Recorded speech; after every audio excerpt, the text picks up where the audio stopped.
Hello friends, my name is Apar Singh. Today I am going to explain you about the VAM machine, which is acronym for Vapor Absorption Machine. Here we are using two components, absorbent, lithium bromide. हम absorbent इसलिए use करते हैं क्योंकि उसकी ज़्यादा affinity होती है to absorb anything. Like lithium bromide we are taking because ये NaCl की तरह काम करता है और इसके एफिनिटी वाटर वेपर को एब्जॉर्ब करने की बहुत ज़्यादा होती है.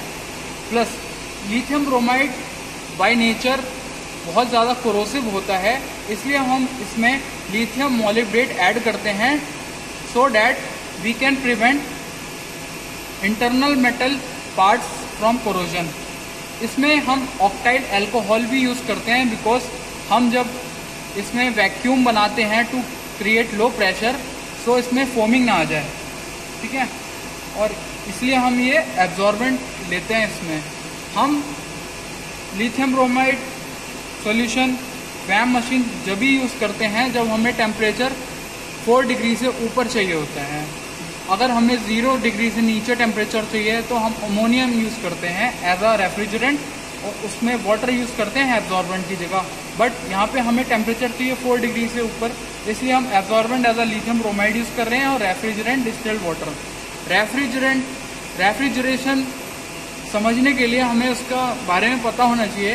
Refrigeration is a process of extracting heat from a low temperature medium and extracting heat to a high temperature sink. Refrigeration हम वहीं यूज़ करते हैं जहाँ पे हम टेम्परेचर सराउंडिंग टेम्परेचर से कम लाना चाहते हैं. यहाँ पे हम रेफ्रिजरेंट डिस्टिल्ड वाटर यूज़ करते हैं. फ्रेंड्स, एक बार और बताना चाहूँगा, at atmospheric pressure the boiling point of water is 100 degree Celsius. But अगर हम प्रेशर रिड्यूस करते हैं तो उसका बॉइलिंग पॉइंट ऑफ वाटर भी डिक्रीज होता है. आइए हो हम साइकिल के लिए चलते हैं. वैम मशीन 4 साइकिल पे एक क्लोज लूप है जिसमें एब्जॉर्बर है, इवेपोरेटर है, जनरेटर है, कंडेंसर है.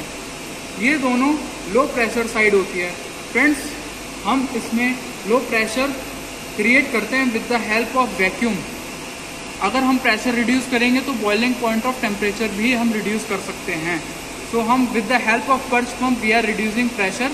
सो ये हमारी low pressure side, low temperature side हो जाएगी जिसमें हमारा इवेपोरेटर और एब्जॉर्बर आएगा. और ये high pressure high temperature side आती है जहाँ पे जनरेटर और कंडेंसर आता है.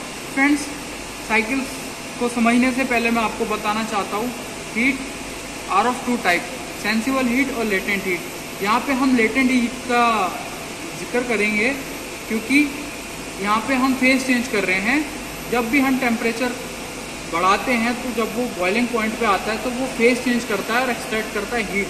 जैसे यहाँ पे ये इनलेट है, यहाँ से हम अपना गर्म पानी भेजते हैं अंदर मशीन में.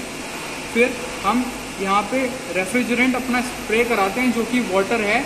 हम यहाँ पे लो प्रेशर क्रिएट करते हैं with the help of purge pump, इसीलिए यहाँ पे उसका बॉइलिंग पॉइंट भी कम हो जाता है, इसलिए वो इवेपोरेट हो जाता है.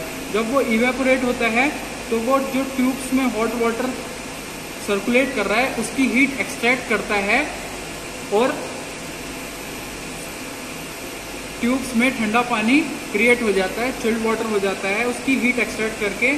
और जो वेपर क्रिएट होते हैं और हीट एक्सट्रैक्ट करते हैं वो सीधे एब्जॉर्बर में जाते हैं जिसमें हम स्प्रे करा रहे होते हैं लिथियम ब्रोमाइड का कंसनट्रेटेड सोल्यूशन, जिसकी कंसनट्रेशन लिथियम ब्रोमाइड की 63% होती है.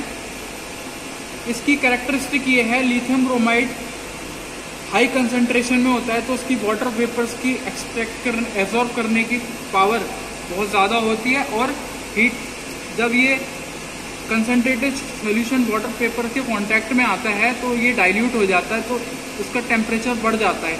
उसका टेम्परेचर कम रहे क्योंकि जितना उसका टेम्परेचर कम रहेगा उतना ज़्यादा वो एक्सट्रैक्ट करेगा, एब्जॉर्ब करेगा वाटर वेपर को. इसलिए हम कूलिंग टावर में से एक इनलेट वाटर लाइन हम लोग सर्कुलेट कराते हैं जिससे उसका टेम्परेचर कम रहे at low pressure low temperature. Friends, अब हम आते हैं इस पर. जब हमारा concentrated lithium bromide solution water vapour के कांटेक्ट में आके डाइल्यूट हो जाता है तब वो नीचे कलेक्ट हो जाता है. फिर with the help of absorption pump हम उसे जनरेटर में लाते हैं जिसमें lithium bromide solution plus water vapour है। इसमें vapour heat of vaporisation lithium bromide solution की ज़्यादा होती है, इसीलिए जब हम इसमें हीट सोर्स प्रोवाइड कराते हैं तो वाटर जो है वो वेपराइज हो जाता है, खाली कंसनट्रेटेड सोल्यूशन रह जाता है यहाँ पे, जो कि 63% होता है।